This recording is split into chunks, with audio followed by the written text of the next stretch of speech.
The gentleman from Ohio, Mr. Jordan. Thank you, Mr. Chairman. At a memorial event for David Hamburg, Speaker Pelosi and I had a chance to discuss impeachment. Mr. Dean, who wrote that? I did. 1 month ago, May 11th, 2019, haven't we been too long in not giving Trump a meaningful moniker? Should it be deranged Don, deadbeat Don, demagogue Don? Thoughts, please, comments. Mr. Dean, who wrote that? I assume that was mine. It was yours. 19 days ago, May 22nd, 2019, there was this. We are witnessing Trump's massive cover-up of his criminal behavior as POTUS. He's incapable of accomplishing anything. Mr. Dean, you know who wrote that? I suspect that was me again. It was you. I want to focus on that last sentence. As POTUS, as President of the United States, he, Donald Trump, is incapable of accomplishing anything. When you made that statement, Mr. Dean, what did you have in mind? You thinking about the 3.2% economic growth rate we had the last quarter? Thinking about the fact we got the lowest unemployment in 50 years? How about the fact the hostages are back from North Korea? Maybe you were thinking about this. When you said the President of the United States was incapable of doing anything, were you thinking about the fact that the embassy is now in Jerusalem? I mean, I think about this one. Every single candidate for as many cycles as I can remember, Republican and Democrat, have promised the American people, you elect me, we're going to move the embassy to Jerusalem. And guess what? They get elected and they come up with a million reasons why they can't do what they said they were going to do. But this president didn't. The embassy is now in Jerusalem. So I'm just wondering, what were you thinking about when you said he's incapable of accomplishing anything? Mr. Jordan, I think that under the parliamentary rules of the House, I'm refrained from addressing a full answer to your question. You weren't refrained in your tweets and your comments and the things you wrote. My tweets are not subject to the parliamentary. They are subject to state of mind and the perspective you bring to this hearing, and I think the American people understand. Let me ask you this then. Did you give advice to Lanny Davis or Michael Cohen prior to Mr. Cohen's testimony to Congress? No. Well, you said on Aaron Burnett's show the night before Mr. Cohen testified in front of the Oversight Committee that Michael Cohen should, you said you had talked to Lanny Davis and that Michael Cohen should hold his testimony as long as possible from Republicans. You didn't say that to Mr. Davis?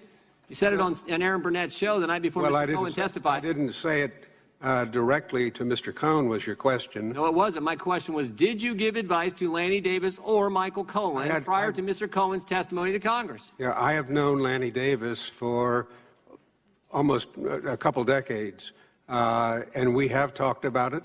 And I did say, as soon as you turn your testimony over, it will be picked apart. So you instructed Michael Cohen's lawyer to keep information from Republicans, to obstruct the committee work that we were doing in the Oversight Committee just a few months ago? You told that to Michael Cohen's lawyer? I didn't quite phrase it that way, no. You know what? They took your advice. I'm sorry? They took your advice. Did they? Yeah. Mr. Cohen kept his testimony from us for as long as possible. But you know what else Mr. Cohen did that day? Lied. Lied 7 times. And this is what I think concerns so many Americans.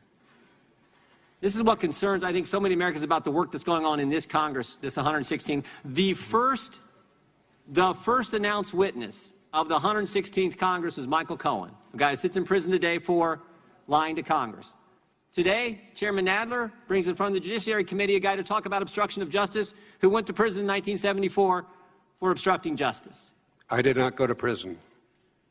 Okay. You pled guilty to obstruction of justice. I'm glad you got to stay out of prison then, I guess. What bothers me the most, though, is this committee's failure to investigate how the whole Trump-Russia thing started. This is the Judiciary Committee. We're supposed to, how this whole thing began. And I said this a few weeks ago, but I want to remind this committee what the Attorney General of the United States said 8 weeks ago when he testified in front of the Senate. Said 4 important things about the beginnings of the Trump-Russia investigation. He said there was a failure of leadership at the upper echelon of the FBI. His words, not mine. Upper echelon. That's certainly true. Comey, McCabe, Baker, Strzok, Page, they've all been fired, demoted, let go, they're gone. Some of them are under investigation by the Justice Department. He said spying did occur. He said it twice. He said there's a basis for his concern about the spying that took place. And he used 2 terms that, again, I think this committee should find frightening and should be looking into. Unauthorized surveillance and political surveillance. Scary terms. So the good news is, even though this Congress has memorandums of understanding between the key committee chairmen on how they're going to coordinate their attack on the president, even though this Congress' first big witness, first big hearing, Michael Cohen, a guy who sits in prison for lying to Congress, and even though we now have a guy testifying about obstruction of justice who pled guilty to obstruction of justice, we should be looking into the things Bill Barr's looking at. Now, the good news is Mr. Durham's doing that. But this is the part I think that frustrates so many. Mr. Chairman, I would hope the Judiciary Committee and the history this committee has for protecting fundamental liberties would begin to look into those key issues, the whole premise for how this Trump-Russia investigation started in the first place. And I'll finish again with this. Emmett Flood wrote a letter to the Attorney General a few weeks back, made an important point. He said, we would all do well to remember, if they can do it to a president, imagine what they can do to you and me. Imagine what they can do to regular citizens across this great country. That should be what this committee most safeguards and most protects. And instead, we got memorandums of understanding between the chairmen. We got Michael Cohen testifying for 7 hours, getting advice from the witness here on obstructing the committee work and not sharing the information with us in a timely fashion. And now we got John Dean, 45 years ago, pled guilty to obstruction of justice, and now coming in to enlighten the Judiciary Committee on Obstruction of Justice when we could be going right to the start of how this whole thing started. I yield back. His opening statement. Thank you, Mr. Chairman. Here's the question.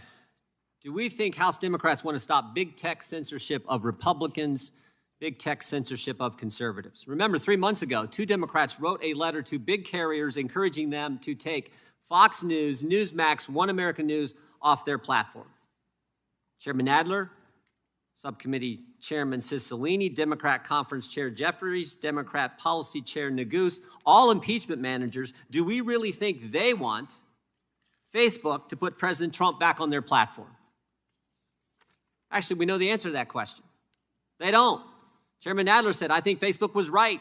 They have a right to ban the president, even though these big tech platforms allow the Ayatollah to put tweets on there. They have a right to ban the president.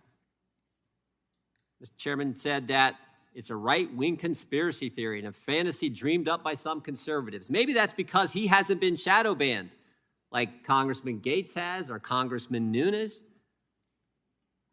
Subcommittee Chairman Cicilline said, we don't need to develop a solution for a problem that doesn't exist. Big tech censors conservatives. These bills don't fix that problem. They make it worse. They don't break up big tech.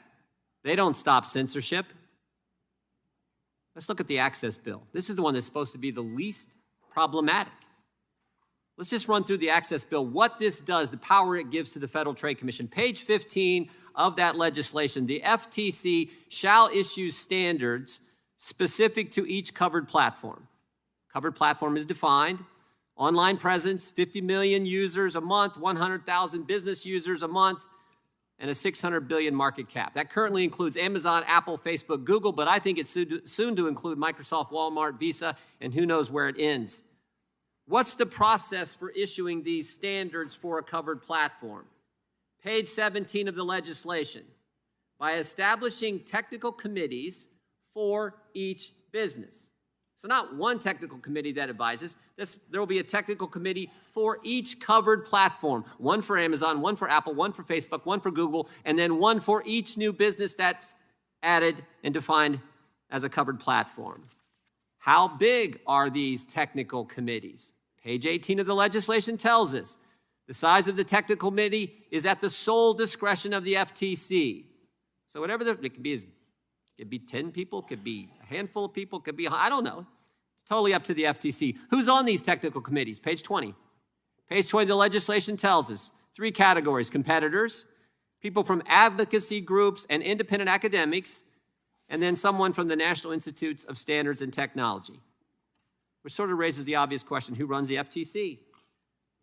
Until last week, the acting chair was Ms. Slaughter.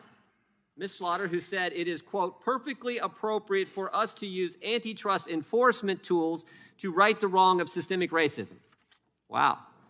The new chair last week, Ms. Lena Khan, previously worked for Chairman Nadler, Subcommittee Chairman Cicilline, and House Democrats on the Judiciary Committee.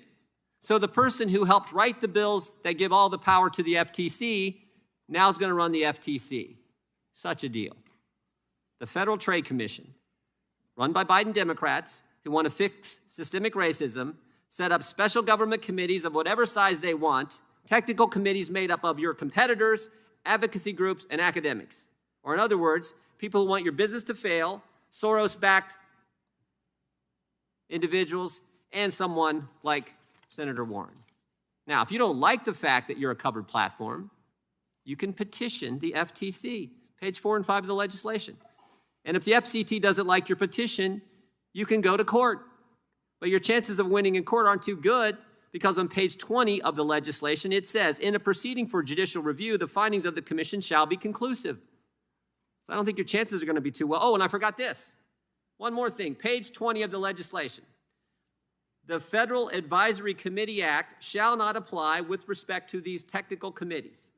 In other words, it's all done in secret. The Federal Advisory Review Act doesn't even apply. So secret technical committees for each business made up of left-wing individuals, advocacy, someone from academics, independent academics, that's who's going to decide.